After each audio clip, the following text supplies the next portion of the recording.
राउरकेलार प्रचार अभियान आरंभ करिसेंती जुएल ओराम। सुंदरगढ़ लोकसभा पाई पुनः जुएल ओराम को प्रार्थी करिछि भारतीय जनता पार्टी। राउरकेला पहुंचबा परे प्रथमे हनुमान मंदिर जाई पूजार्चना करथिले। प्रार्थी पत्र घोषणा हेबा परे आज सुंदरगढ़ संसदीय क्षेत्रर राउरकेला आसी पहुंची जुएल ओराम। तांको विरोध में बीजेडी सुंदरगढ़ लोकसभा प्रार्थी होइछंती दिलीप तिर्की। सुंदरगढ़ सांसद भाव में विजु जनता दल प्रतिद्वंदिता करुथिबा सान भाई दिलीप तिर्की हॉकी रे भल खेलती किंतु राजनीति खेल अलगा और तांकर अनुभव मोठारु कम बोली से कहिसेंती। सुंदरगढ़ सांसद भाव में 5 थर विजय लाभ करिथिबा जुएल ओराम को पुनर्बार प्रार्थी करिछि भारतीय जनता पार्टी।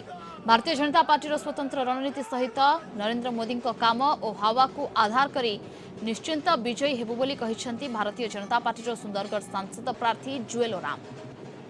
सीधा लोकों पाखे जीवार अच्छी लोकों भोग भिक्षा करार अच्छी घरे घरे जीवार अच्छी डोर टू डोर बुलार अच्छी आम तो प्लानिंग करी निर्वाचन लड़ू आ से प्लानिंग टा मीडिया रे कही हबो कि दिलीप तिर्की मोर गोटे सान भाई भल हॉकी तारका किंतु राजनीतिटा राजनीति है राजनीति को राजनीति भली करिया दरकार अच्छी से दृष्टि अनुभव मोर टिके कम।